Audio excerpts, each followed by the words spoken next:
The case of Shanda Vander Ark is one of the most disturbing examples of long-term torture inflicted on a child by the very person meant to protect him.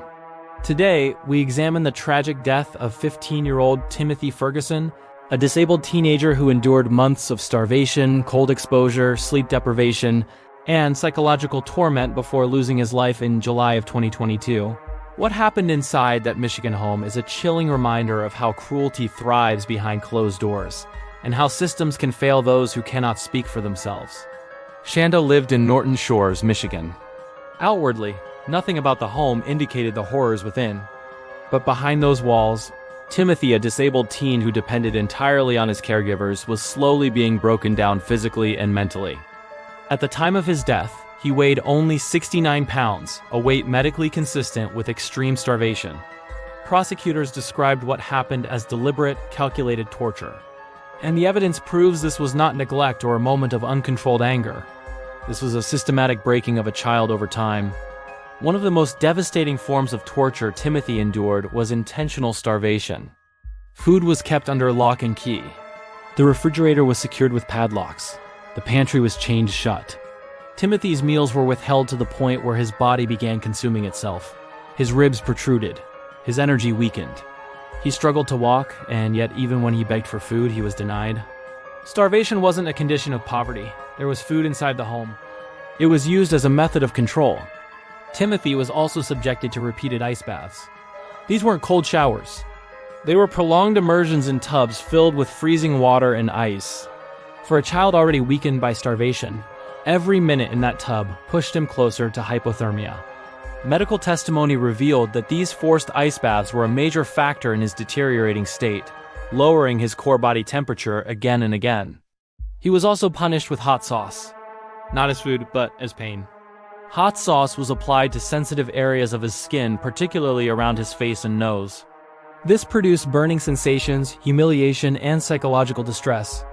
It was torture disguised as punishment. Sleep deprivation added to his suffering. Timothy was kept awake for long periods of time and denied proper rest. Combined with starvation, this left him mentally disoriented, physically weak, and unable to recover. Sleep deprivation is a known torture method used specifically to break a person's will. In Timothy's weakened body, its effects were devastating. Isolation was constant. He was kept in a room alone for long periods, separated from others, denied comfort, denied support, denied even the basic human need for connection. For a disabled teen, isolation intensifies fear, confusion, and vulnerability. Stress positions were also used. Evidence showed Timothy was forced to hold uncomfortable positions for extended periods despite his weak physical state. This caused severe discomfort, cramps, and pain, another method known in coercive torture settings. Finally, the environment around him was intentionally kept cold. Combined with ice baths and starvation, the home's temperature contributed to the hypothermia that ultimately led to his death. The medical examiner concluded clearly. Timothy died from a combination of malnutrition and hypothermia, two conditions that do not occur accidentally. This pattern, starvation, cold exposure, sleep deprivation, humiliation, isolation, and stress positions matches known torture sequences used to break the body and mind. Each form of abuse compounded the next, leaving Timothy with no ability to recover. Digital evidence supported the physical findings.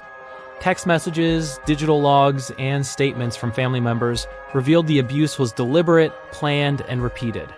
There were discussions about controlling Timothy's food, notes about his failing health, and messages indicating punishment strategies. This evidence removed any doubt about the intent behind his suffering. When the case finally reached trial, the jury took just over 1 hour to deliver a verdict. Guilty of first-degree murder. Guilty of first-degree child abuse. The court sentenced Shanda Vander Ark to life in prison without the possibility of parole, plus an additional 50 to 100 years for the torture and abuse she inflicted. Her older son, Paul Ferguson, who also participated in the abuse, later pleaded guilty to first-degree child abuse and is serving his own sentence. This case reveals systemic failures. Timothy was homeschooled, which limited his interaction with mandatory reporters. His disabilities made him more dependent on the very people harming him. And despite visible signs of severe starvation, medical intervention didn't come soon enough. This wasn't a situation that escalated overnight. This was a long-term pattern that slipped through the cracks of a system that should have protected him. Timothy's death was preventable. The red flags were unmistakable. Starvation, padlocked food, dramatic weight loss, isolation, each of these should have triggered an immediate response. But they didn't. The justice system eventually delivered accountability. But accountability doesn't erase the years of pain Timothy endured. It doesn't restore the life he lost. And it doesn't undo the failures that allowed this abuse to continue unchecked. His story stands today as a chilling warning. Abuse thrives in silence. When a vulnerable child is locked away, deprived of food, kept cold, humiliated, and ignored, the responsibility to act lies with all of us. His suffering reminds us that a child's safety cannot depend solely on hope. It requires vigilance, intervention, and courage.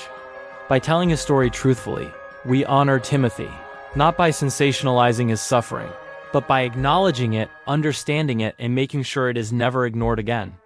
Justice came too late for Timothy Ferguson. But his story must remain a reminder that torture can hide in plain sight. And it is up to society to ensure it is never allowed to continue. Thanks for watching. If you want to see more true crime cases like this, be sure to subscribe.